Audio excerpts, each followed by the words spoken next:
Hey, thanks for joining me. Oh boy, am I excited for this one. You know me, if you watch my stuff, you know that anytime I get a chance to look at an artist edition, specifically for artists that I am very passionate about, it's one of my favorite things. I am an enthusiastic amateur comic artist. I do make my own stuff.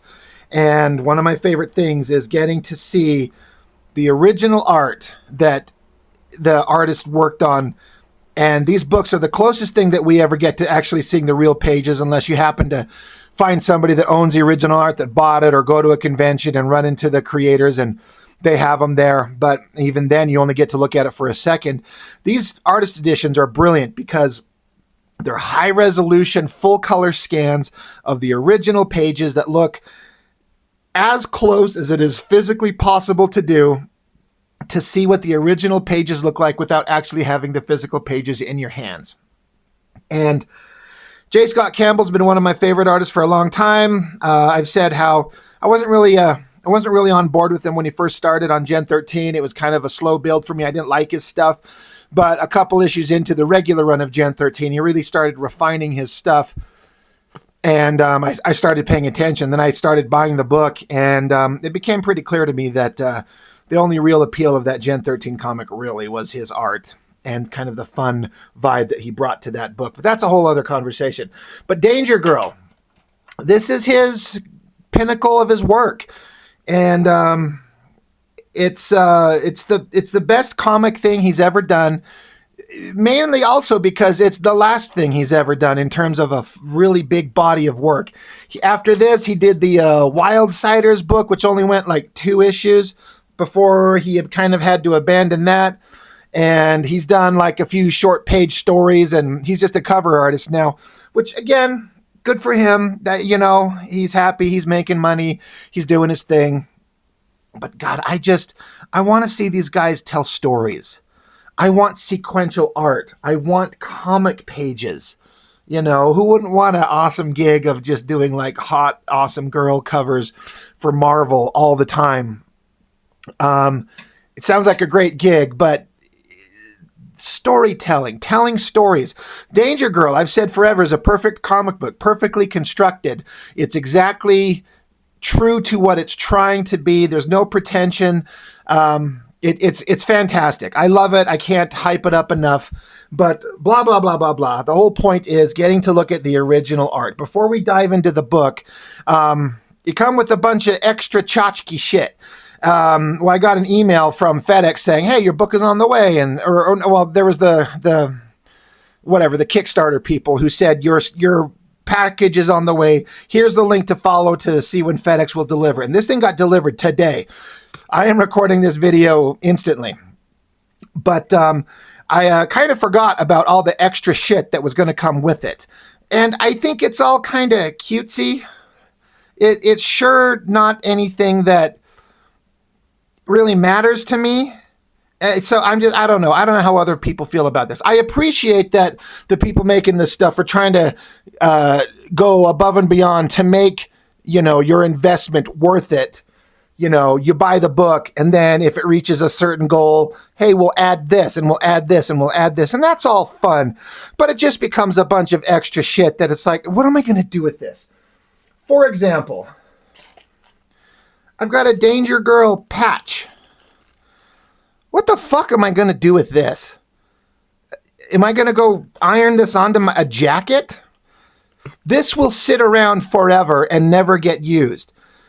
So, for real, if there's anybody out there that wants this, hit me up on Instagram or Facebook, on the messengers or something, and make me an offer. This will never get used. This will just get thrown on a shelf or in a box and sit there until I die. And then my kids or my extended family have to find it. They're going to go, what the fuck is DG? What is this? And they'll throw it in the garbage. If somebody really wants this, if you're making an offer and you're willing to pay for shipping, you can have it. Like, just, we'll get rid of that. It's fun. Like, I get it. Like, it's cutesy, but whatever. Another thing that came with the book, I got this little sticker. Now, this is a little different. Just some black and white artwork. So you know what? I am going to add it. Let's see if sometimes these stickers are hard to separate. But the problem with me and stickers is I often end up sitting on them for so long because I'm waiting for the most perfect place to put a sticker. I'm like, oh, you only get to do this once, and I'm not going to screw it up. I've got to put it somewhere. And eventually I realized I'm just sitting around doing nothing. Oh, you know what? The thing that I was going to do isn't going to work. Look, it's see-through. I was going to put it on my desk, but what the hell kind of sticker is this? It's just going to have the wood grain popping through. You know what? I guess I can't really fucking help it now. This is dumb. Here, let me disconnect this thing. I've got some stickers on my little drawing desk here these are from my brother. This one here. This is Metal Shade from Isaac Bell. I got stuff like that. I got an Ed Piscor one. You know what? I guess Danger Girl with the see-through wood grain is going right there.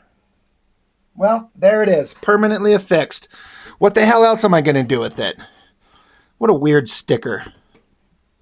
Anyway, what else did I get? I got this. Like, I appreciate the giant representation of the art, but what is this?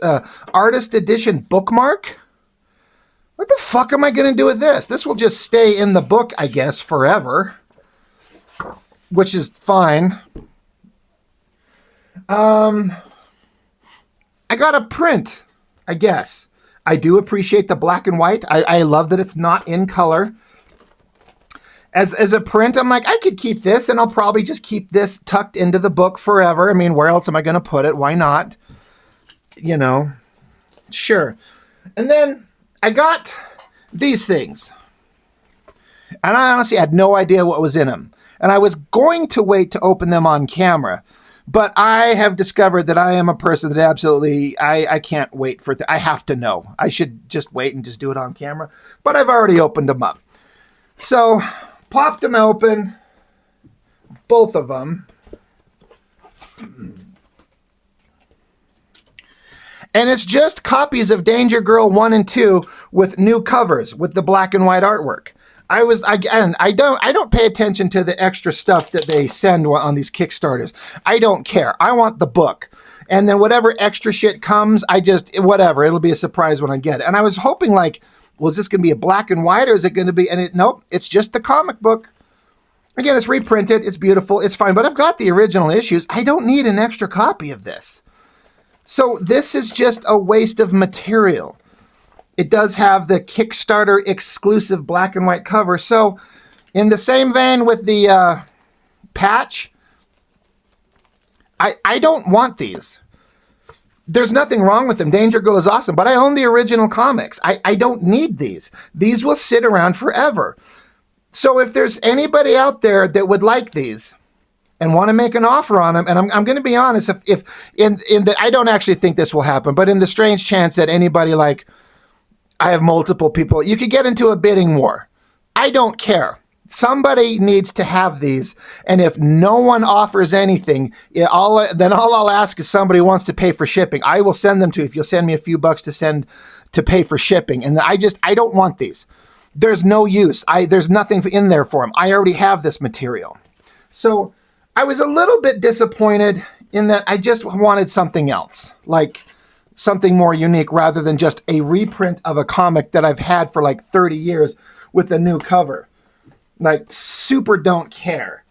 And I'm not saying that as a negative on the guys who made it. They offer it and they're trying to make all these extras. But this extra stuff with these Kickstarters, I'm talking about every Kickstarter, anything comic related, there's always some new thing. Extra little shit. And this is what I want. Right here. They also offered to have a Wildsiders artist edition, but I couldn't afford it at the time. That was $300+ to get both books. And that just wasn't financially feasible for me at the time. I do kind of regret it. I would like to have the Wildsiders, so I'll be seeking out videos. If anybody's got that one, I'll definitely want to see that. But this is what we're here for. This is the only thing that matters, is the artist edition. I love that they included these. Years and years ago, I've got it on my channel, but years ago, Campbell put out a sketchbook with all his sketches and stuff in it, and in the bottom corner of the book, there were these individual images where it's like an animation where it's Abby doing a little dance, like a sexy little dance. And if you took it and you flipped through it, kind of like an old school animation thing where you're flipping through the pages like a flip book, you'd see her dance and move. It's really cool. And I love that they included him here. This goes to show the kind of dedication that J. Scott Campbell has. Like, who stops and decides to do this? And for what reason? Besides, you just want to see that you can do it. Draw the same figure in slightly different poses to create a little dancing animatic. It's awesome. But I'm just shocked that he went out of his way to actually make it for whatever reason. I don't know why he did it, but it's great. And I love that they included it in here. So there we go. Opening shot right there. Big close-ups of the stuff. Every time they blow up this artwork, goddamn, is Campbell's pencils clean and the inkers. It's mostly Alex Garner, but on the last issue, there's it's like Richard Friend, Scott Williams, and Sandra Hope all doing inks. And how clean their art is and the inking. There's so many interesting things like these little dots right here. It's interesting that there's a dot right there in the ink line. There's a kind of a little dot there, a little dot there. I think it's potentially the result of whatever kind of tool that Alex Garner is using to ink. It drops a little dot there, but it's kind of interesting to have a little dot there. This is something that like someone like me or artists who draw and do this stuff, like that dot would bug me. But looking at someone else's art like this, I'm like, it's perfect. It looks amazing. It's such a strange thing. Another great shot there. Now, this is a little introduction from J. Scott Campbell himself. He said, this book you're holding in your hands is something I had long written off as an impossibility, a collection that couldn't exist. Being a massive fan of artist editions, these huge, oversized collections comprised of high-resolution color scans of classic original comic book artwork, I had concluded that Danger Girl would likely never join their ranks. That's because, quite simply, to do a book like this, you need access to the original art, and the majority of my Danger Girl art had been sold off over the past couple of decades to a wide variety of collectors, and it would just have been too much of a Herculean task, I imagine, to track down enough of it to fill a proper book. But some things happened a couple of years ago that changed all that. And so he talks about, how Danger Girl was his passion project. He'd come off Gen 13, which was a huge success. And then he wanted to do Danger Girl, and he wanted to make it the most perfect product he could possibly come up with, make it the most astounding thing he's ever done up to that point. He put in a lot of work, a lot of effort. But he's like, but it's never been shown in this way, in an artist edition, showcasing the raw original artwork at full size and before any digital coloring or manipulation until now. He says, 2 years ago, my longtime friend of 30 years and the original editor of Danger Girl back in the 90s, Scott Dunbier, I hope I'm saying his name right, explained to me that he was leaving his previous employer and would now be going independent. The conversation quickly turned towards Danger Girl and the possibility of publishing it as an artist edition. He says, well, I love the idea. He explained that, how can we find all this work? How can we track it down? And then they got introduced to a guy, it says Greg Goodrich. And this guy, Greg Goodrich, it says Greg obviously had been a long-time super fan of Danger Girl, and I remembered he had built up quite a collection of the original Danger Girl artwork way back in the day. I asked him if he still had any of the artwork, to which he immediately replied, yeah, I have all of it. And I asked him how many pages he had, and he said 60 to 70 pages. Can you imagine that? One guy owns between 60 and 70 pages of J. Scott Campbell Danger Girl art. He must have paid a lot of money for that stuff. That's awesome. And he's like, well, suddenly, between his stash and my own collection, we're now at about 100 pages. And so then they put out the call to other people who had collected original artwork, and they ended up, in the end, with 200 pages in this book. So they're able to put it together and have, make the artist edition that he thought was never possible. And I have to imagine for J. Scott Campbell, like he's literally saying, this is so great. He's so excited to get this awesome thing that he's a big fan of himself. But how are you ever going to make it happen? Well, sometimes the universe just makes shit happen. All right, 15 minutes in. Let's look at the damn book. I am shocked, and I'm not surprised, because I kind of suspected this, and I am friends with a fella by the name of Chuck Gibson. He was an inker at Wildstorm for Image Comics back in the day, and he was there in the studio and got to witness to a degree J. Scott Campbell and the way he made his art. And one thing that Chuck told me is that Campbell was very particular about making sure his art was extremely clean. He didn't want a bunch of slop and schmutz and, messy stuff on it. So therefore, the original artwork, Chuck was telling me, he suspected when we get the artist edition, it's going to be very clean and precise. And he's not wrong.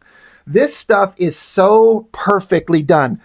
And I'm not saying that as a negative, but there is something to be said for seeing original artwork that has like notes in the margin or whiteout where you could see they screwed up, or a splotch of ink that they didn't mean to put there and they had to patch over it. It either way works fine, but there's something about where if the artwork is this clean, it's almost bordering on like just a poster pinup book. But again, they didn't take and clean it up and make it like extremely pure white and pure black. They didn't remove the blue lines on the original artwork. So that is there. You got the signatures and everything. But I just was going back to what Chuck was talking about, and it's like, it's so precise, which is a testament to the skill and dedication of J. Scott Campbell and Alex Garner, who inks most of this. Great shot. Like, Campbell knows how to compose a shot with like central figure, other secondary characters behind them, animals, machines, bad guys. Very exciting stuff. It all just is so dynamic and fun. You got the Danger Girl preview. I want to say this thing came out with a Wizard magazine a long time ago. I had it. I have it. I've shown it on the channel. But I think they've got every page. You got page 1, 2, 3. Just can't get over at like how good every page is. Some of my favorite artists out there, some of the artists who I admire to the highest degree, do have a problem where they commit to a project, and as they go through it, they start falling off. They're not as good. They get under a time crunch, I'm guessing, and trying to force it out on a monthly schedule, so their artwork gets lesser, it gets quicker, it gets scratchy, it gets not as pretty. Or, even worse, they hand it off to somebody else to finish. And I don't think some of these artists, like, I get the idea of having a book come out monthly, but I'm the kind of person who I would prefer to wait to have the artist that I want to see finish the book, finish the storyline at the highest possible level that they are capable of doing. And some of those artists don't like to do that. J. Scott Campbell, 100%, and he said this, he gave everything on every page. And he said somewhere in an interview where he made sure that he actually wrote this story to have a definitive ending so he could stop and take a break, because he suspected he would be kind of burned out and needed a break by the time he was done, which he did. And it also led to some months delay in between issues. In retrospect, I'm 100% fine with that, because we get the best he can do on every page, on every issue. And that's what I want. I'm willing to wait a long time for an artist, as long as they're working on it, to produce the best they can and then release it when it's done. So you will never see anywhere on any of these pages where Campbell took a shortcut that seems obvious that he was trying to rush through a thing to get it out. All this great background, the jungles, multiple panels. We got 1, 2, 3, 4, 5, 6, 7, 8, 9 panels. Love the jungle background. Of course, Campbell's one of his greatest things is drawing like the beautiful girls and the cheesecake humor. The alligator snaps at her ass. She barely gets away, but it rips it off, so we get some bare ass cheeks. You know what? Why not? It's a James Bond, Charlie's Angels, G.I. Joe, action adventure, Steven Spielberg directed movie. That's what all of this is, with a good amount of like hot girls and being almost naked sometimes. I love it. But Campbell is also one of those guys where people just sometimes people refer to him as a guy who just draws hot girls. And no, that is definitely what he kind of makes his money on, and that's what he's kind of known for. But Campbell to me is like Adam Hughes, known for drawing hot girls, and that's kind of his bread and butter, but they can draw anything. Look at this Jeep. There's some professional artists who will go unnamed that have been in the industry for 40 years and have like had the second highest selling American comic book of all time. Do you think that person could draw that fucking Jeep and have those headlights drawn in there and the beautiful jungle? How about this shot of the boat taking off? How about this helicopter up here? Campbell puts in everything. And then I have to make sure I shout out Alex Garner. So many people who look at artists, they just tend to mention the penciler. And then they might casually mention with inks by so-and-so. The inker is like a defining part. Yes, it is mainly Campbell. It's Campbell's story. It's his direction, his storytelling, his charm, his charisma that he interjects into the story. But the inker, you've got to find someone who matches your energy and brings to life your pencils in the way that you want. And Alex Garner, like, he's like an unsung, underappreciated master inker. His lines are so clean and so perfect. It's incredible. It looks so great. Look at these great vehicles. The Hummer there, the Jeep there, a bunch of bullets riddled into it. It's so beautiful. So again, Alex Garner, he is 100% right here with us. It's not just Campbell. It's mostly Campbell for all those reasons I mentioned, but the black and white ink work from Alex Garner. And then again, towards issue 4, you get a couple other inkers, but they deserve a shout out for bringing this life into that crisp black and white, fully realized art. So great. I love this shot of Abby with like the little scuff scratch marks on her cheek, her forehead, her shoulder, her elbow. I'm surprised they didn't put one on her bare ass, just to kind of show that she's been dragged around and beat up. Great drawing. I don't know that I've ever seen this. It says it's an alternate cover. I don't recognize it. And then you get into like the classic cover for issue 1, which is the cover to this book. Beautiful. And then this page, I'm pretty sure that this guy is supposed to be a representative of Scott Dunbier. I'm pretty certain. And down here at the bottom, I think this is awesome. Let's see if I can angle it in a way that you can see. Oh, there's that. Down here at the bottom, there's a little cartoony drawing of Campbell. And it says, to Scott from your best buddy, Campbell. And it says, hey, page 1 from issue 1. Not bad. So I don't know if I'm curious if Scott Dunbier bought this off Campbell or if Campbell gave it to him as a gift because they're buddies and he's the model for this character. But that's awesome. I think that's great. You know, just shouting out like, you got page 1 of issue 1. That's pretty awesome. Like, that's a very unique thing. Really like that. And again, look at these hyper detailed backgrounds. And to shout out again that Campbell, he draws the hot girls. There's the hot topless girl. There's her ass cheek. But look, you got like a kind of a tubby, overweight guy with wavy hair and, you know, hairy legs. He knows how to draw feet. There's a cooler. There's an umbrella. Campbell can do it all. Cut back to the scene where Abby's just falling off the cliff from the Jeep. The expressions that he gets. So many artists cannot capture the kind of lighthearted, whimsical, cartoony expressions that he does. Love all this stuff. Again, we're like 24 minutes into it. We're just barely getting into issue 1. All of this stuff looks incredible. Love the boat ramping off the rocks here because she had to change direction. The Jamaican guys here unload with the minigun. So she had to like crank the wheel to switch over to because you got this overhead shot of she's on the river here and there's the Jamaicans, there's her, and she needs to take this off ramp. They shoot at her. She hangs a hard left, ramps up over the debris and rocks. It's such a fun, like this is just like perfect material for an awesome action adventure movie if someone knew how to do it correctly. Deuce, who's just Sean Connery from the movie Medicine Man. Beautiful stuff. This one, like I have to say, because I mean, Danger Girl was 7 issues, so obviously you're not going to get every issue of the book in here, but pretty much every page that you would want to see, to my memory, is in here. And this double page spread, they're like the James Bond opening with the credits and the hot girls. Love this stuff. Getting to see these inks up close.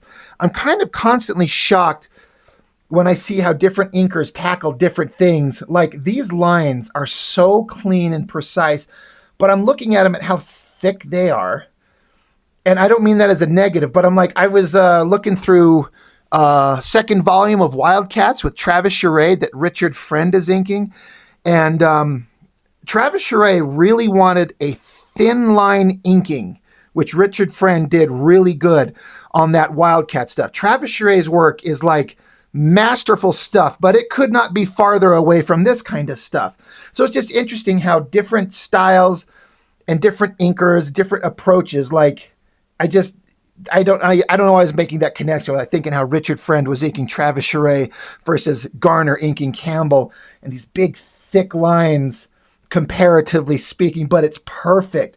The control, I'm assuming an ink nib and a brush combination. I don't know what Alex Garner ever inked with. Excuse me. But I'm just kind of assuming classic old school tools.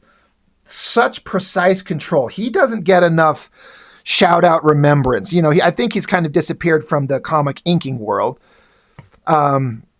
But in comic inking world, you know, when you think of like Image comic stuff, you think of Scott Williams and Matt Banning, D-Tron, Joseph Weems, my favorite, Chuck Gibson, all these inkers that had different styles and stuff. But Alex Garner gets kind of forgotten, and he's absolutely stunning at his clean line work. I just have to imagine Campbell would get these pages back and just be thrilled. It's kind of interesting that Campbell long since gave up inkers working for him. He inks his own stuff now. But I appreciate that Campbell doesn't just go from pencils and then straight to color. He still inks his work. He still likes it black and white, and he does it on paper. That I love almost more than anything.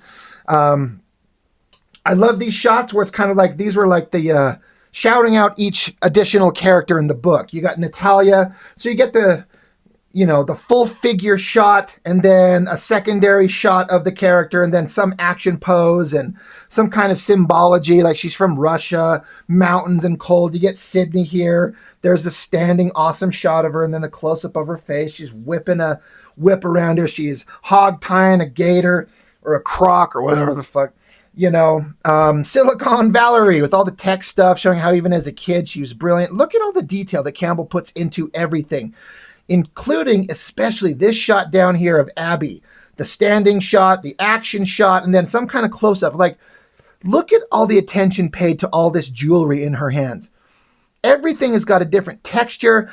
There's multiple like necklaces and earrings and rings and all type of stuff, and he did not skimp on it anywhere. And then there's some stuff in the background. Looks like it's the Necronomicon from Evil Dead. This little round weapon looks like maybe it's the thing that Xena used to throw around.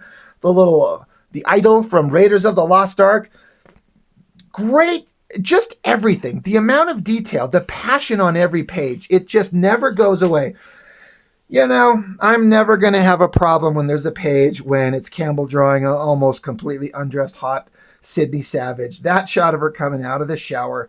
I was looking at this black and white artwork, and it took me a second to like, what is this secondary line on the outside of her? I'm like, is this her body? And this is like some kind of highlight? But I'm like, oh, no. This is a glass shower door behind her. And this is supposed to, the coloring makes it shine and it's more obvious, but it's like a slight shadow indication of her body on the glass shower door. I also really like the fuzzy texture of the towel. I actually did a page recently where a girl was getting out of a shower and wrapped herself in a towel, and I kind of think I need to go back to it and make the towel more fuzzy and textured because it just stands out so well. Speaking of standing out, frickin' bare ass cheek. Love it. Artwork is clean and nice. Love this shot. Long legs, the skirt that's too short, which they verbally pointed out, in the actual issue. She's like, this girl's outfit that I stole doesn't fit me. They're like, whatever. Look at this small panel here. You know, you could sit here and stare at the shot of her bending over and her ass sticking out and the peach about to smack her ass. But I just kind of like noticed the like unnecessarily rendered perfect buildings in the background. Like, he didn't have to put that in there. It's such a small panel. Wait, 1, 2, 3, 4, 5, 6, 7, 8 panels on this page. That doesn't need to be there. There's also probably word balloons covering up big chunks of it. But Campbell puts in everything, even in that small panel. It's fantastic. Fun action pages. He draws these jeeps, these vehicles so well. I remember reading in an interview, he said that he modeled this truck after the one in Raiders where Indy's trying to get into the truck. He's being dragged behind with the whip, and he gets up to the front and beats the shit out of the guys. From what I remember, he modeled that truck exactly on that one from Raiders of the Lost Ark. And why not? It's just so great. More action and fun. It's funny how some of these pages are kind of yellowed and kind of scuzzy looking. You wonder how that happens. And then some of the others are been preserved a lot nicer. Looks so great. Great car. I think it's supposed to be a Porsche. Boxster. Isn't Boxster a type of Porsche? The cover for issue 2. I wonder if, double check it, Alex Garner, if he looked at that and went, you motherfucker, Campbell, all these bubbles he has to ink. I mean, I don't know. Maybe if you get in there, I'm assuming, would you ink all these bubbles with a brush? You know, you get in there and you start noodling away, and it'll take some time, but it's just round shapes. But that's a lot of bubbles. But once you get it in there and you get it done, it looks fantastic. But my God, does it look like it took a long time. And of course, the child in me, I'm like, well, she's in the pool, she's naked, so you got to have her bubbles covering her titties and her girl bits. But each one of these bubbles has like a round shape and then a little secondary round shape. It's almost like she's surrounded by a bunch of titties. I'm just a child, guys. I'm just a 12-year-old boy. More great shots of helicopters shooting at cars. Great details. Like, look at this dude down here wearing a vest, like a body armor. He's got pouches, belts, more pouches, a rifle referenced from real life, a scope, a trigger, a barrel. He's wearing a glove. He's got pants with pockets and boots, like all realistic details. And then the helicopter, and then the control panel on it. I think the helicopter got shot down because this is page 2, this is page 5. But the truck is running as the debris from the helicopter is like raining around her. I love the shot as the helicopter crashes down in front of Sydney. She screams and has to hit the brakes. Oh, it's so good. The slick, clean inking. I love these borders. I try to do this in my own stuff, and it never looks the same. I kind of feel like Will Spertasio kind of originally kind of come up with this chunky kind of border to emphasize drama in a panel. And you'd think it would be easy to do, but it's kind of not, to get it look exactly the way that the really good guys do. And of course, Alex Garner's inks pull it off fantastic. It looks great. Another crisp black and white page as compared to like a kind of a yellowed one. Again, look at the backgrounds. They're up in the Alps or something like that, or Switzerland. I can't remember where the setting was in the comic. But a ski lodge, the mountain in the background, the ski lifts themselves, and then the inside of the ski lodge. All these kind of like wooden structural supports and upper level back there, multiple people in the backgrounds. I'm guessing this has to be somebody. It's almost like too specific of a drawing to just be random background characters. So I wonder if he threw in somebody there. But the girls sitting around chatting. And then they get in the fight with, I forget the name of the little guy. He's kind of funny, but not a super important character. I love the way Campbell drew Abby in this like slinky, like cocktail dress. And then I've railed on some artists for unnecessarily adding the indication of nipples on their hot girls. But it's kind of, to me, it's like, it's all about the time and the place. If you're just drawing a book that's like it's all about just sex, then that's expected. But if you're drawing just a superhero comic book that's being written as earnestly as you can, and then your artist is every time there's a hot girl in some spandex uniform, and every time we see them, their titties have little pointy nipples, it doesn't fit. It feels weird. Now here, that is emphasized, but it makes sense. I'm not a girl, so I don't know how girls dress exactly. But I don't know if a dress like this allows for you to wear a bra. So she wouldn't have anything under this. So having some definition actually makes sense logically. And it also goes right along with the fact that this is kind of a lighthearted, cheesecakey Charlie's Angel thing. But you'll notice that he doesn't put pointy nipples on girls everywhere just because. He puts it where it kind of makes sense. So maybe I'm splitting nipple hairs here, but goddamn, does it just like stand out. Love this shot. I remember the scene issue 2 where she was sneaking into this guy's room, but then she got snuck in by this guy. He shows up and she had to play it off that she's like a prostitute or a paid escort that's supposed to meet him here. So she had to drop her outfit. She's in the tub. More bubbles all over her. Love the smile on her face. Great shot. This is always one of my favorite scenes when he's getting in the tub with her. He just tosses all his clothes off. And I remember the dialogue. He's literally saying, "You likey?" And then her text is saying, "Me likey." But then in her head, you see her imagining puking into a bag. And then the vapid, brain dead, fake smile that she's making as she's like staring at this fat slob crawling into the tub, and he's thinking he's gonna fuck her. She's like just puking. Love it. She smacks him upside the head. All the detail everywhere is fantastic.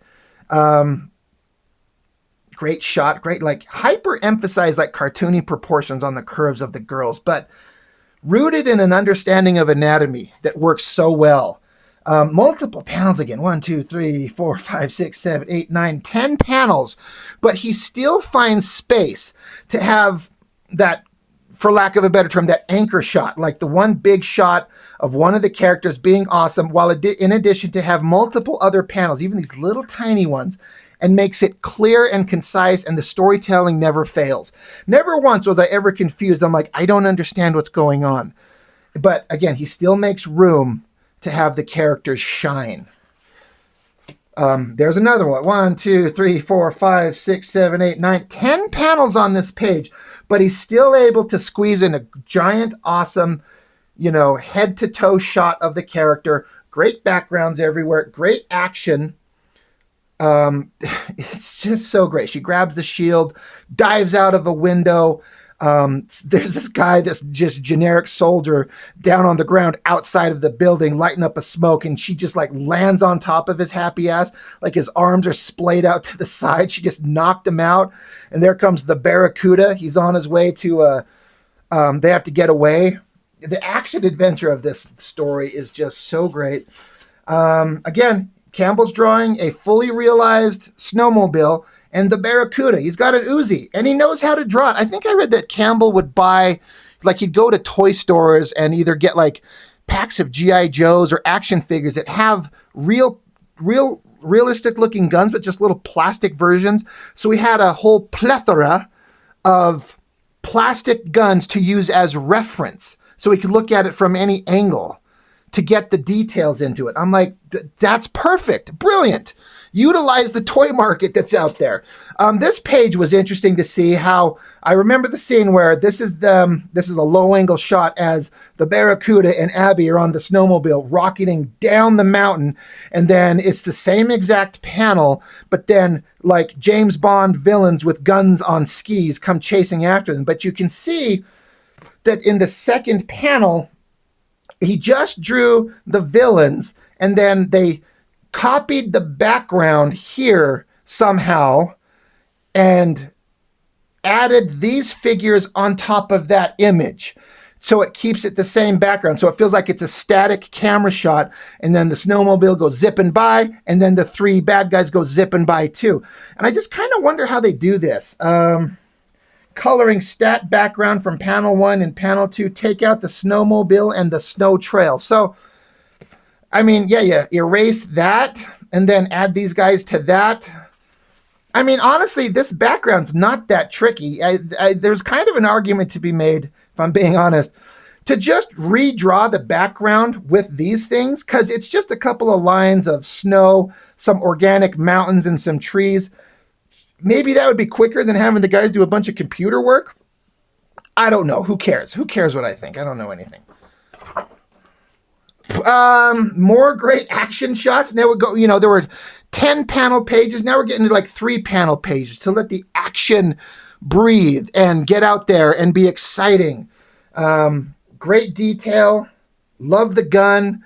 I always thought this was funny. Like, as they go zipping by fighting, there's another generic soldier just up on this hill. He's taking a piss, and it looks like he's spelling something, an H-A-N. I wonder what he was writing. I wonder what Campbell was having him write. I wonder if he was, like, dating or married to somebody at the time. But do you want to have your girlfriend's name being pissed in the snow in your comic? Like, it depends on your relationship. I think it's funny. But anyway, great action shots as they go zipping down the mountain again. Now, here's a double page spread. This is the way to do a double page spread. Because I have to imagine this did not take long to ink. Because you got the characters down here, which are beautifully rendered. Because in the story is that the bad guy fired a grenade launcher and arced way back behind them, blew up, and now the snowy mountain is having a big snow avalanche to chase them. So it's not like there's a bunch of buildings or vehicles or space creatures or 100 characters. It's just a bunch of round, organic, abstract shapes to represent snow to chase after them. In terms of a double page spread, like, this works perfectly within the narrative of the comic. It's one of the most dramatic moments in this issue. You have to outrace the avalanche. The coloring does a lot of heavy lifting in the finished book. But in terms of a double page spread that's extremely effective for the narrative, but is easy to draw, to pencil, and to ink, I bet they banged it out pretty damn quick. You don't get many like this, I would imagine. Just round organic shapes. Just get in there and I bet this shit took them an hour at most, and then this down here maybe took another hour, in and out in 2 hours, if I had to guess. Fun stuff. Of course, they get away from the avalanche. Love this page where they get picked up. They have to go out into the blowing cold and snow. This is another thing. Atmospherics that Campbell gets into here. Like, the Barracuda and the Abbey, they're like wrapped up in this like big like animal fur to keep them warm. The Hummer has been plowing through the snow to come get them. We got the wind blowing. Like, it just feels cold and windy. It's so great. The atmospherics on the page are just great. Great building. It almost looks kind of like almost like a Tim Burton-ish kind of building, especially with like the dead kind of tree outside, the rain. Fantastic stuff. Great background stuff. Hey, little Battle Chaser shout out right there. Little Hobbit there. Gandalf, so obviously into Lord of the Rings. Danger Girl 4 alternate cover. I don't know that I've ever seen this shot. I get what Campbell was doing with the knife, the way the girl's got the blade just pushed up right up against her face on the side of her nose. I get it, and I don't know how it could be drawn any better, but it's a little odd looking. I wonder if the colored version works better. Part of it, I think, is like the edge of the knife coming down this side here almost follows where her face would be. So it kind of threw me off a little bit. I'm not trying to judge Campbell. He's brilliant. The idea works. It's interesting. I get it. To like have that blade pushed right up against her face, almost like she's like her lip is even bending down as she's like psychotically like just rubbing up against the blade. It's a great idea. The inking's fantastic. It makes me want to get out and start inking stuff. I love inking, and I'm no good at it. But it's an interesting idea, but I don't know if it works exactly. More great shots. Look at the sorry, my brain suddenly shut off. These panel shapes, these weird kind of cracked, open panel shapes as Abby kind of, again, you get the awesome, beautiful shot, head to toe shot of her getting in her gear. Look, No pointy nipples anywhere. They don't need them here. These girls have got bras and undershirts and then her outer shirt on. You're not going to see any pointing nipples. Like, they don't have to show that every fucking time. Save it for the important moments, fellas. But, you know, as she's gearing up, kind of recapping the story that's happened thus far, great airplane. J. Scott Campbell will actually look at an airplane, and for all I know, he fucking traced it, and who cares? It looks great. Love these shots of the other girls. Natalia, knife into her holster. Sydney with her whip. Abby with her gun, holstering it. The Barracuda racking his gun. And then just a zipping up of the tits. It's all so well drawn. It's so lighthearted and fun. Of course, they end up going to this goofball. Like, I think he's like a computer hacker guy. The bad guys track him down to his place here. Got the Barracuda on his, not the Barracuda, Deuce on his boat, meeting up with Secret Agent Zero, you know, setting up more of the story, trying to zip along here through some of these pages. I can't stop and love on everything. I will stop and point out, like, separate from, like I said, the artist being known for drawing hot girls all the time, right? Hot girls, beautiful women, you know, big boobs, big lips, big asses, sexy shit. Campbell can draw everything. Look at the time and effort he put in on drawing a fucking doorknob.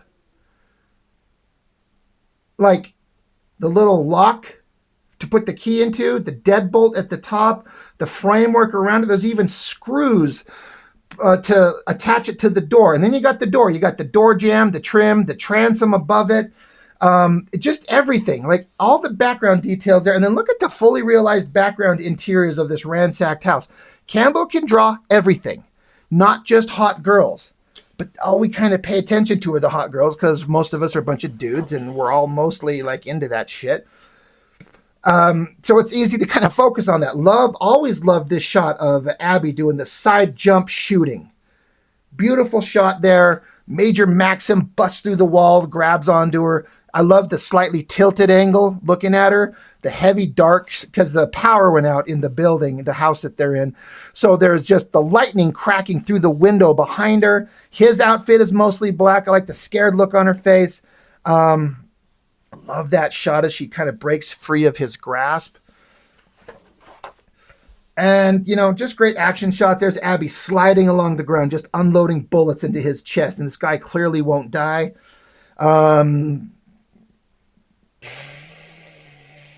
I'm trying to remember this guy's name because it's Secret Agent Zero is the good guy. It's like Snake Eyes and Storm Shadow, but it's Secret Agent X? Zero? I can't ever fucking remember. Sorry, I remember most of their names, but the names of these douchebags are escaping me. Who cares? We get the point. Great shot. Ominous shot of Major Maxim dragging away Sidney Savage and the Barracuda down here with the great building in the background. More great interior shots going on. The rain falling. It's all so damn good. The tractor that they use to push the house off the edge of the cliff, and they all are kind of freaking out. The shot where the Russian bad guy girl fires and hits Natalia, shoots her in the back. Presumably she's dead. Love the kind of isolated central shot of Natalia here as she's getting hit and these blast lines, like eliminating the background and focusing on the figure. She runs up, shoves Abby out of the way and Valerie to save their lives and takes a bullet. And there's even this kind of like rounded kind of like inking blood splatter shot to show that she was impacted. It's a great way to focus the intent on her. So good. And then the building gets pushed over the cliff. Deuce, his boat gets taken over. He has to fight his way out of it. I think I might have accidentally skipped a page there. Nope. Got to get going through some of this.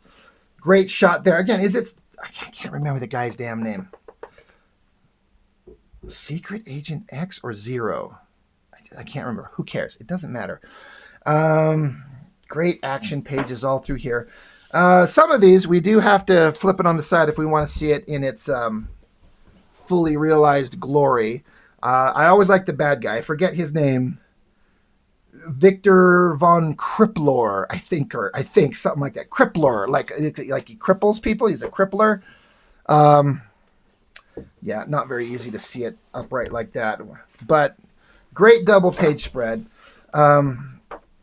Loving these pages as the scientist guy is going to start torturing the Barracuda and Sydney. Like great evil shot. Look at the detail put on the syringe. Like all the accurate and proper detail on that syringe is right there. It looks great. Experiment happens on random other secret agent that's right there with them. He doesn't survive it. Look at all the great detail on this evil lab in the background. Like there's this structural beam in the overhead and a little rat running across it, but then all this detail, all these little sciencey experiments going on through here. Oh my gosh. Now this was interesting to me. Like I looked at this, I'm like, I don't remember this, but it does say up here at the top, it says Dangerous Collection number 3, and it says between number 12 and 13 of issue 15. So it's like 12B. So I'm guessing this is an additional page thrown into one of the collections, inked by Scott Williams. I was like, I don't remember ever seeing this. So, and I didn't ever get any of the collected editions of the books because I got the original issues. So that's interesting. That was a nice thing to see as new. Again, great close-up shot of the faces. Love the hand. Getting into the sexiness of it where she's strapping together her little bikini bottom, a little bit of bare skin as she hooks it on. I love the inking going on in the mesh in her back here where the line work is thicker at the base and tapers off into thin. So it looks like it's thicker at some of the folds and joints in her spine and her back muscles. So it looks like mesh and appropriately dark in some places, then highlighted in others, right in the high points of it. It's so well inked. And yeah, it's Alex Garner doing the inks on that. That shit looks so good. I'm like, I have to try that. You have to put in you could just throw dead flat lines there and it would probably work. But it doesn't work as well as doing line weights from very thin to almost non-existent down to thicker to give it that gray tone in the mesh. Brilliant work. It's kind of more of the same. Great action shots, great expressions, great details on everything. They're underwater, finding an old Nazi sub that sunk, and they're digging some, this sword out of the thing. Great textures on the underwater stuff going on there. Michael Turner and Joseph Weems would be proud with their Fathom comic that they did with a bunch of underwater stuff with that stuff. It looks fantastic. Great underwater sub-machines with attention paid to how it might have to maneuver around with a little propeller device there. Yeah. So good, so good. Great underwater creatures. And then, of course, the revelation that Natalia is actually a traitor, a bad guy. This great tilted angle. The low angle at a tilt, looking up, her boot up on the control panel. It's kind of cliche, the low angle tilt, but it works, especially for this kind of story. It's tonally flawless. It's so great. Then they got to get back up to the surface. All this stuff is fantastic. Big cartoony ass pointing right at the secret agent's face. Great stuff. There's Deuce. He lost his long hair when his boat blew up. Getting through some of this stuff a little quicker. Now, I think we're on... Oh, shit. I didn't even pay attention to that one. Danger Girl issue 6. I think it ends on 7. I'm not sure why... And I'd be curious if anyone knows. As far as I can tell, Alex Garner doesn't ink, I think, any of the final issue, which is kind of unfortunate because it's like the culmination. It's like the final act of the movie. You want to be there. But I don't think in the issue 7, this is Danger Girl 6, so it probably will vary up here. But once we get to issue 7, I don't think Alex Garner inked any of the final issue. And I'm kind of curious as to why, because you think he'd absolutely want to be part of that. But the pages are getting spread out to some other inkers. I just noticed this one's McWeenie, so that's the Atomic Hot Dog. Tom McWeenie, so Atomic Weenie, get it? He made that joke. I thought it was hilarious.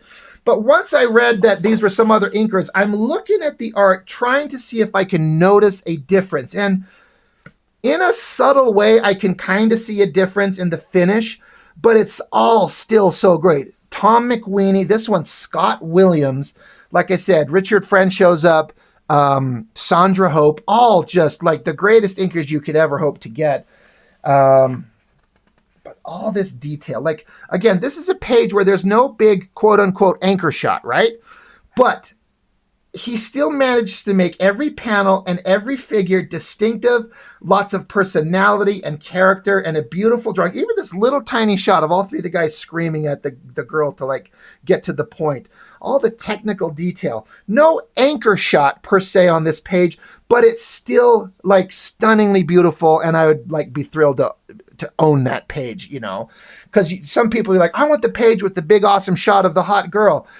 Sure, I guess that, I mean, I probably would choose that over this if I had to, but that would be an amazing page to own. Again, adding in all the details of the background characters. Love the silhouetted shot there. This is Abby and the secret agent guy. This shot is underwater looking up. And so that is like the surface of the water and the light cascading through, casting them in shadow. So good. The perspective, like the angle of Abby going away from us in a perspective, getting that body, especially the shapes of her butt and her thighs and her legs in proportion. That's tricky to do, but by God, does Campbell and Scott Williams on that page there nail it. This page over here is Sandra Hope inking it there. And then I've always loved that shot. It's like the great, super awesome slow motion shot of the character coming out of the water. Great gun. She looks beautiful. Water everywhere. So great. Doesn't list who inked it, so I'm not sure. This one is Mr. Atomic Hot Dog.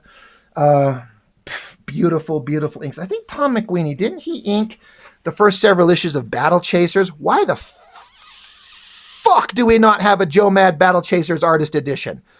Why do we not have a Mark Silvestri X-Men and or Wolverine and or Cyberforce or anything from Mark Silvestri? Like, I could go on about all kinds of artists that deserve this shit. If Campbell could get it together, you know, thinking it would never happen, but you just kind of go around and start digging around. So Scott Dunbier, please, any control you have over anything, bring them all to life. There are those of us who just are super into this. I seem to remember this crowdfunder, this Kickstarter, like making a shit ton of money, which I'm glad to hear. McWeenie on this one, love that shot, that goofy kind of pointed nose. It's weird, but it works perfectly. Love the choice of the spotting the blacks on that, and then the eyebrow and kind of evil eye. Like, oh, so well done. There's when Agent Guy fights, where basically Snake Eyes fight Storm Shadow. They get together, they all pull out their martial art moves. So great. More McWeenie inks. Great choice, of course. This one, McWeenie. This one, Williams. This is one of my favorite pages. Look, I'm not gonna even pretend, guys. Like, when are these? 97, 98. So I was, 20, 21, whatever. It's playing up for the sexy cheesecake shit, where the hot girl in the tight leather outfit with her arms bound behind her back. She's like, I have to go pee, Mr. Soldier. And she's like, well, then go. You got a bathroom. She's like, I can't unzip myself. So you got this shot where you get this, like, again, God, I love how Campbell spots the blacks in the black leather. That shit is hard to do. How to choose where you put the black shapes and where you put the highlights. But boy, did he nail it. And kind of the same thing on her black hair with the shiny sheen in it. And then look at the little super innocent expression. I would fall for this shit. Girl that looks like this, like, can you unzip me so I can go? I don't want to watch her potty. I'm not a weirdo like that, but whatever. Shut up. Sexy side shot of her as the guy just like slowly unzips her. And she's like, and my belt, pretty please. And then the Barracuda's just watching. And then we even get the shot where it goes all the way down, like almost to Magic Land before she knees him in the face. Like, There's no reason to have to put in this ridiculous cheesecake sexy unzipping shot, but I am so glad that he did. All this chance to draw great art. I bet the penciling was fun. The inking looks like was fun to do for McWeeny. And then Scott Williams on this page where she beats the shit out of him. Her outfit is still mostly unzipped, but then you get this great, beautiful anchor shot right there. Leg up on the crate, booty shot, highlighted black leather, the smile on her face. I'm pretty sure this is the last page of issue 6. And then we get into, now this is one of the things I kind of wasn't expecting. I mean, I kind of, it's not surprising that there's going to be some foldouts. You get, this is like, it says comic box cover. I think it's inked by Sandra Hope. Yeah, beautiful. But then you get these foldouts. And these are huge. I'm not going to be able to show the whole thing. This is a triple foldout. Or I might. I don't know if I've seen this image before, but it's great. And again, it's one of those things that makes me want to tear it out and frame it and put it up. Obviously, I'm not going to do that. But then also, you've got, I'm going to have to disconnect my phone to show this. You've got the cover to issue 7 spread across 3 pages here. Always loved that central shot of her. Looks fantastic. Everything about this looks great. Who inked this? I'm looking for Sandra Hope. Sandra Hope got to do the triple gatefold cover to the final issue. Again, it makes me wonder what happened to Alex Garner at this point. He was there for the ride the whole way. Whether there's something he just couldn't avoid it, or maybe there was a falling out between the guys. That would suck. I don't know. It sucks I can't really show it in its entirety, but get this thing hooked back up there. But that is just fantastic to be able to see. The detail, the great guns. The final issue, so you put the greatest cover you could come up with on it. It's so great, guys. It looks so good. Sandra Hope on this page here looks great.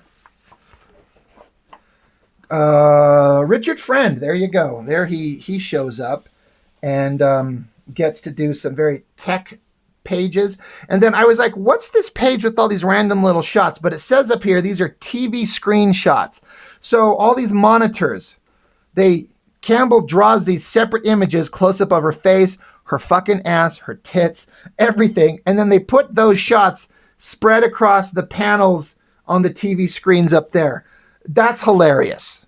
And I love the cheesecake choices. Again, there's not necessarily any need to do that, but in this kind of comic, of course you're going to do that. Hilarious. Absolutely love it. And then this one, there are these overlays of computer holographic projected bullshit, this stuff that are added into this scene here. God damn, would this drive me nuts drawing that thing? What a pain in the ass it would be. And then there's kind of a representation of what it would look like, sort of. Obviously not the final version of it, but it's interesting to see all this extra stuff that they throw in there so we get to see how it looks. Sandra Hope inking this one. The fight between Snake Eyes and Storm Shadow, since I can't remember their names. Scott Williams inking this one. I'm pretty familiar with Scott Williams inks, and so I'm looking at it, trying to decide if I didn't know that Scott Williams inked it, would I be able to decipher from the inking that it is him? And I got to be honest, no. I don't think I would be able to tell. I think if an artist draws in a particular way, like the Jim Lee-ish style that most of the artists from Wildstorm would draw with the cross-hatching lines, and Scott Williams inks it, I might be able to identify that, but Campbell does not draw that way. He doesn't do a lot of cross-hatching and stuff like that. And so the ink strokes that I feel like I'd be able to identify from a Scott Williams, I can't see it. I don't have an eye fine enough tuned to that. But of course, it's Scott Williams, so it looks great.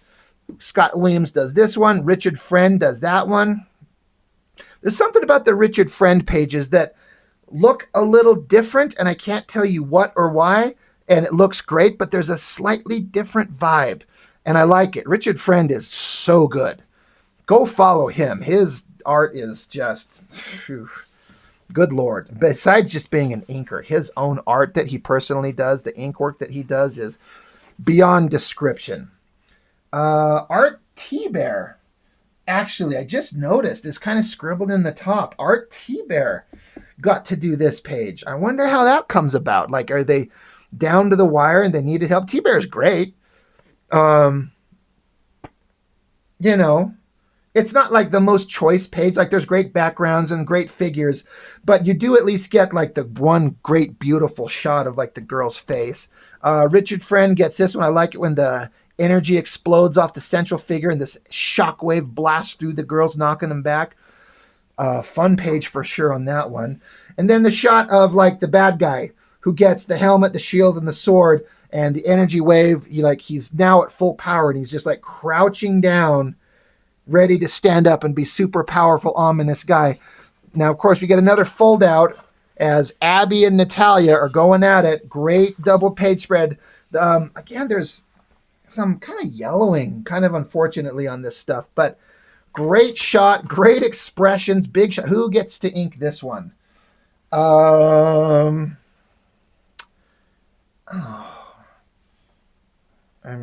trying to make sure I scout everywhere. It doesn't list it. Campbell, no ink credit listed. I don't know. Don't know who did that. Sandra Hope, maybe? It's all good. And then, of course, now we get this one. It was a big double page spread when bad guy stands up. Sorry, I can't get it all in frame exactly. And then there were these ghostly images swirling around him. So I don't understand. Like, I understand as part of how you produce these books to get the effect that you want. There's an overlay, it says, but these ghostly images are like in the final comic, like a glowing line. And it looks really cool. It's a great spread. Scott Williams doing inks on that one. Very, very cool looking.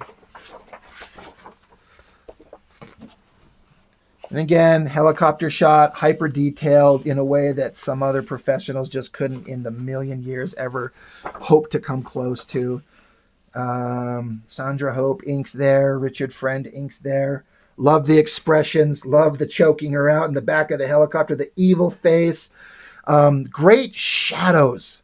Richard Friend's nailing it with the inks on that. But great shot fight between these guys. Bunch of more tech background stuff. I'm sure that'd be a pain in the butt to do.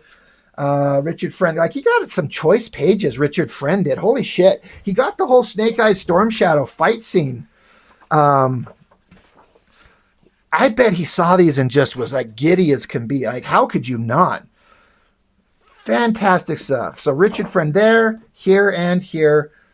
That shot of the figure coming towards us with the feet up front. Great shadowing on the figure on the walkway there. Richard Friend inks here. Great page. Love that running shot. That looks great. The above shot of the island with the chunky blocks of stone. That looks awesome there. Richard Friend. Like, yeah, man, Richard Friend was knocking out a bunch of these pages. God, and all these faces would be so fun to do. Scott Williams here. Great page. You know, holding on to the girl so she doesn't fall away. Falling into the explosion. Richard Friend got to ink the girl falling into the explosion where she dies. Just fantastic art. Campbell was just on fire. And again, this is the end of the issue 7. And like I was saying earlier, never once do you see J. Scott Campbell faltering in his art. He wanted to make it look as beautiful as it possibly could be at every stage. And these great big face shots, Richard Friend inking this, Sandra Hope there. Love it. Great hands, the beard, the stogie, and the smoke going on there. I'm just in love with that face right there. It's a great shot and fantastic inking. I love the water effect and the highlight on the water. That is such a great face. And then this overhead shot looking down. Oh my gosh. That's basically the end of issue 7. So the sequential pages, besides this one, Richard Friend inks there. And then get into, this is, I think, just an alternate cover. I know I've seen this art somewhere. Natalia, looking like there's fire in her eyes, the center shadow across her nose, the slightly exaggerated like cheekbones and point of the chin to give it like a sinister kind of look. Like she wasn't drawn exactly like that when we thought that she was a good guy at the beginning of the book. The way that she was drawn, she was as kind of beautiful as everyone else. But now that we know she's a bad guy, bigger eyes, cheekbones, pointy chin, just emphasizes the evil. It's a great trick. Sandra Hope inking that one looks fantastic. Now it's a cover gallery.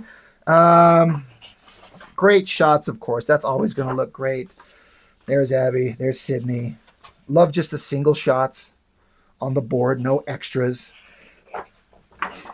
Double page spread. Who's inking this one? Come on. Garner. There we go. Love it. How it's spread across 2 pages with her just kind of laying there. The mesh shirt going on. The leather pants. Great details on the boots and the laces. Great, great stuff. This one was interesting that it's just pencil. This is a more modern drawing. I can see a definite difference in his art style. He was doing that other stuff in the 90s, and this is in 2010s, 15s-ish, I want to say. Oh, right there, 2018. It's still his fantastic art, but it's changed a bit, and not for the worse. It's just stylistically a little bit different. The faces are a little bit different. But I think he takes, we'll see on the next page, I think, where he take this inked drawing and it's overlaid on top of the pencil drawing there, which is an interesting thing to do. I love seeing the pencils, but I would love to see that inked as well. Yeah, there you go. There it is combined. Great shot. And then I'm like, what Danger Girl characters are these? I had to stare at him for a minute. I'm like, is this G.I. Joe? I'm like, is that the Cobra Commander's mask? I guess it is G.I. Joe. It's kind of weird how they get permission to throw some G.I. Joe stuff in here. More foldouts. Again, I guess there was a Danger Girl G.I. Joe crossover, which almost like it has to happen, right? There has to be a Danger Girl G.I. Joe crossover. But unfortunately for me, if Campbell's not drawing it, I'm sorry, I don't fucking care. I would be curious to know who did draw it, and I bet you they did a good job, but boy, does my interest fall off if it's not Campbell. So yeah, Baroness.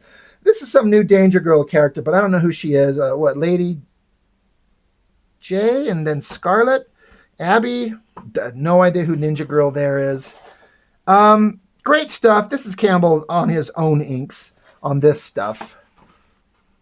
Again, sorry I can't really display it for everyone to see with my limited shot. Oh my god, this thing looks so cool. Holy crap.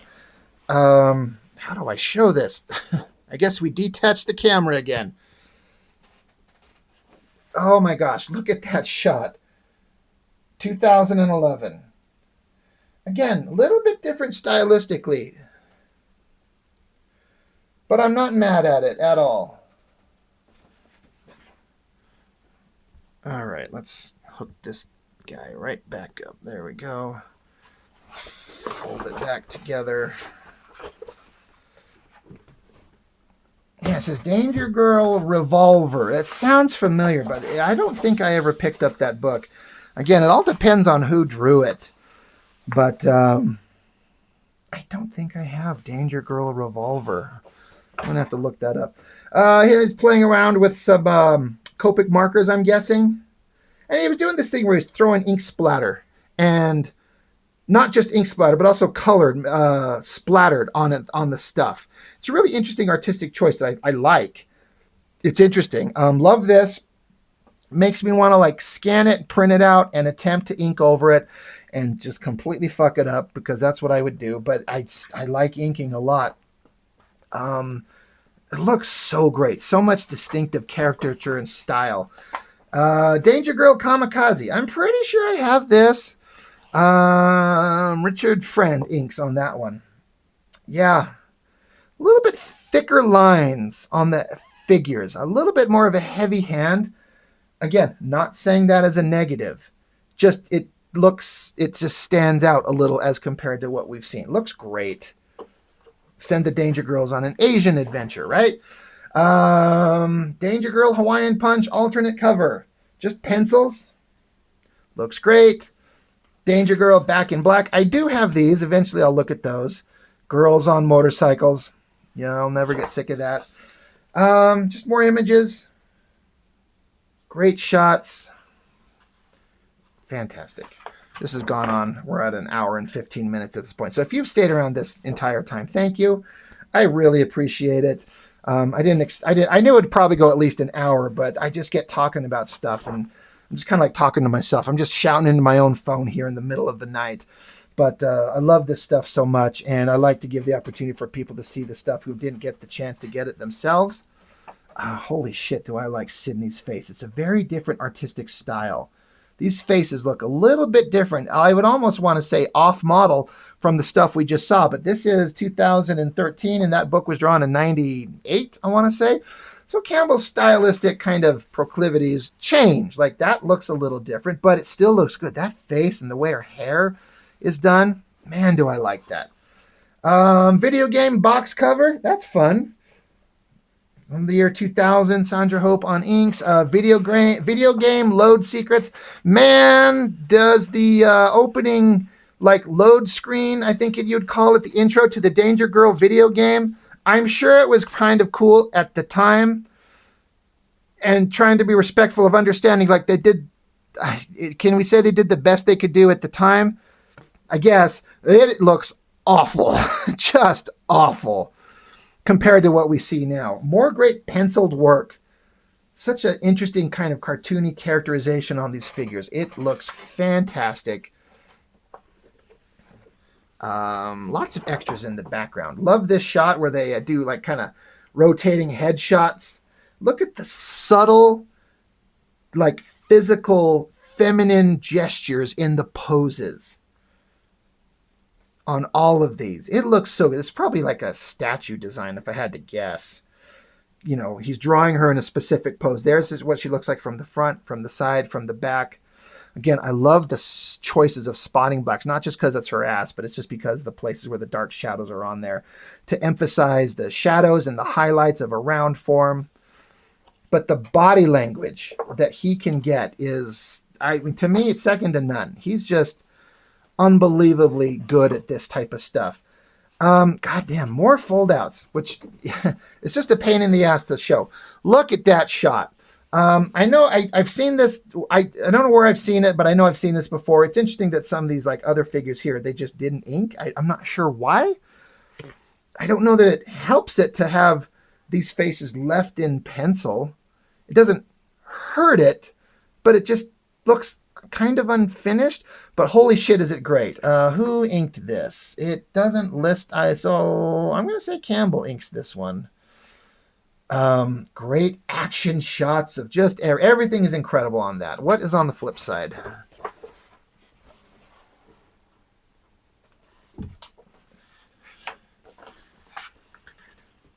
Okay. Not sure where that's from, but it sure looks good.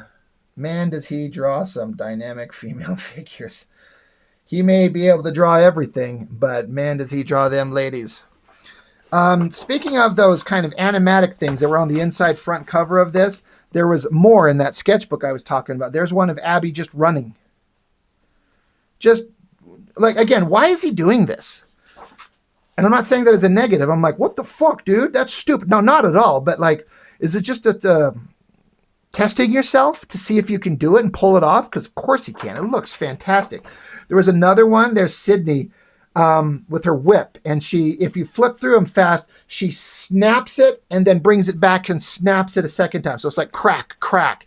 It looks so cool. I bet you these are online somewhere where somebody put them together and, you know, has them on a loop where you could actually watch them. But again, he throws this in here because why? Just because he's just crazy. Looks like a combination of pencil and I'm going to guess Copic marker.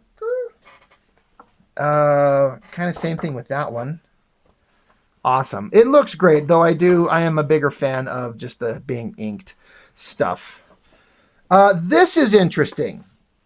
I was talking to Chuck, and he was telling me that he would see that Campbell would do this. He takes a full 11 by 17 page, divides it into four to get four separate panels where they're at the right proportions for a comic book page. And this is how he does his rough layouts on an actual board, and then he gets all that detail in there. And then the advantage to this is you can see your full 11 by 17 artboard down small, so you can take it all in visually easier to see how the composition and balance sits before you go to the final page. This is a great idea.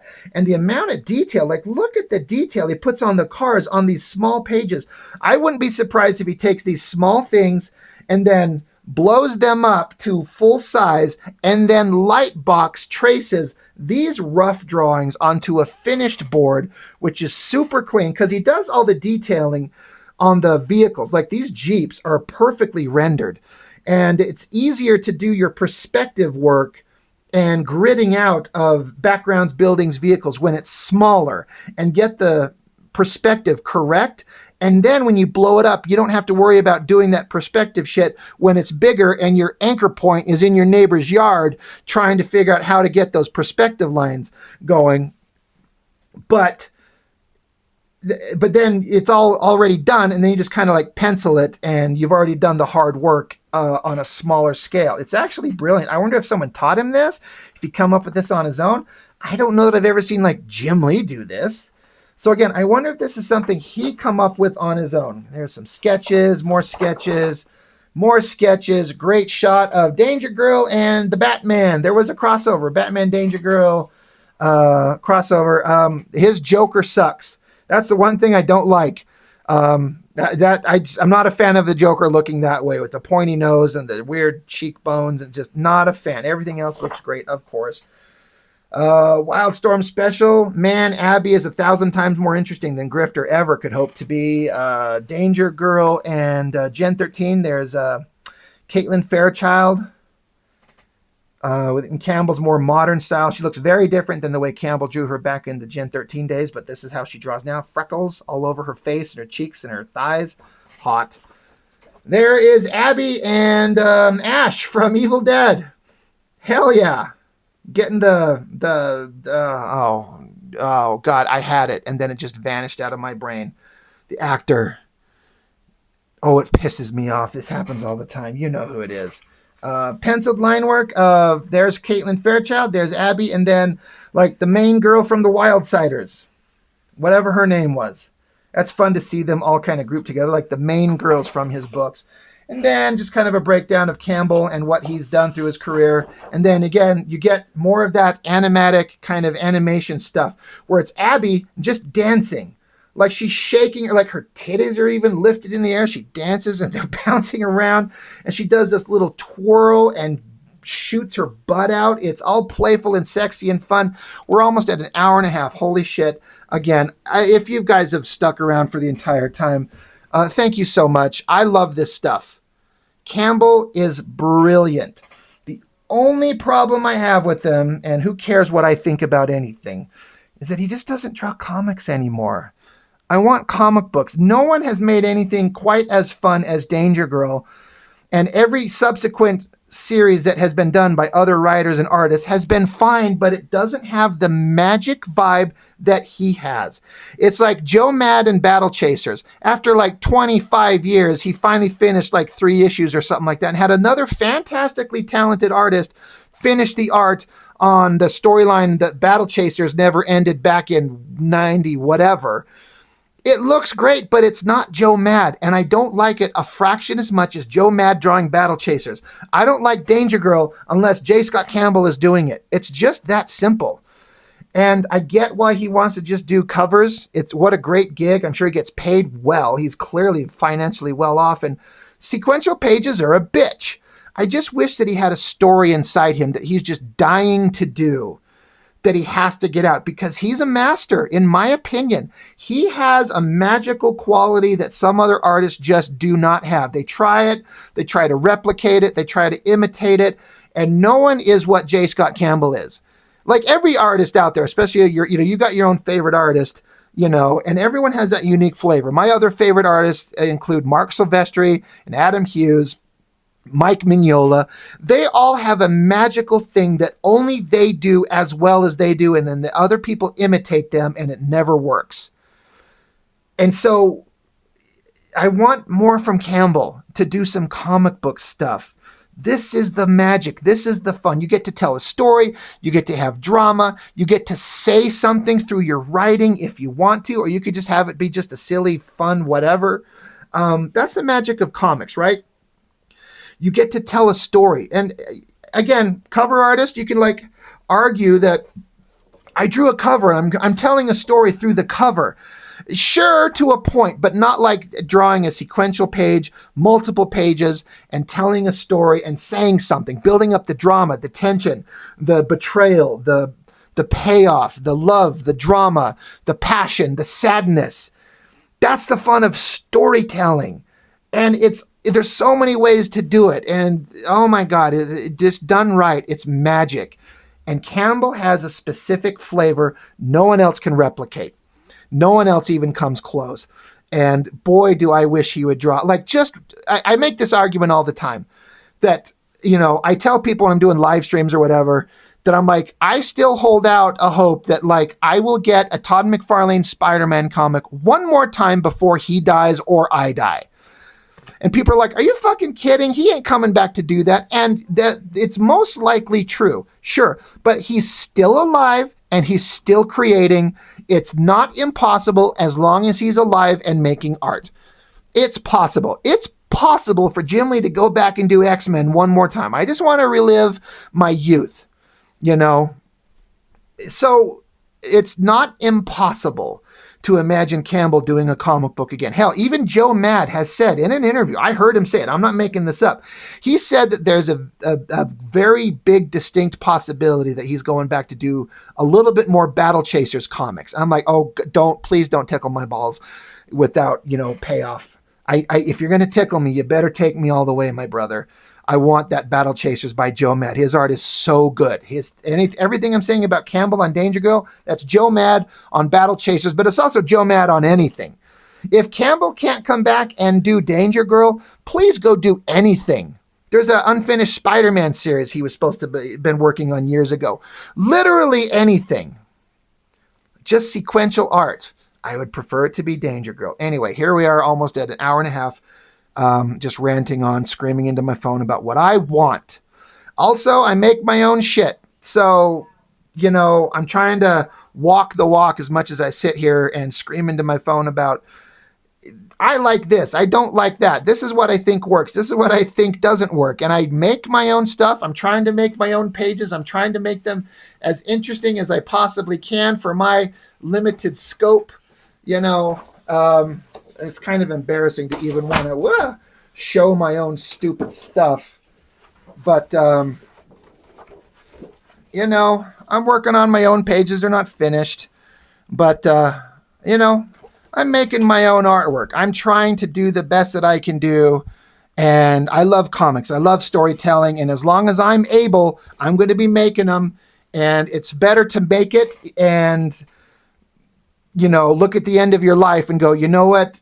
At least I tried, I produced something, rather than lie there on your deathbed with regret that I had all that time and I never made the thing. I never finished it. I never created it. I had excuse after excuse. I was too worried. I was lore building. I was doing background research. Shut up with all that shit. Sit down and start drawing. Make your comic, please. Just make it. And then you'll get better as you go and you'll be happy that you did it. Make your art, make your comics. J. Scott Campbell, please come back and draw more comics for us, please. We really, really want it. Or at least I do. Anyway, okay, I need to shut up.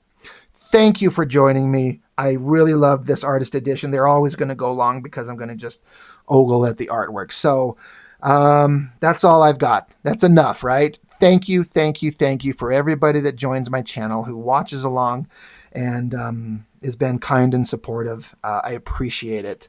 I'm humbled that you watch my channel, and thank you. I cannot thank you enough. And thank you to the people who put this together. Scott Dunbier, thank you for putting this together. Campbell, thank you for existing and making art that we all love. That's all I've got for now. Thank you for joining me. I'll see you next time.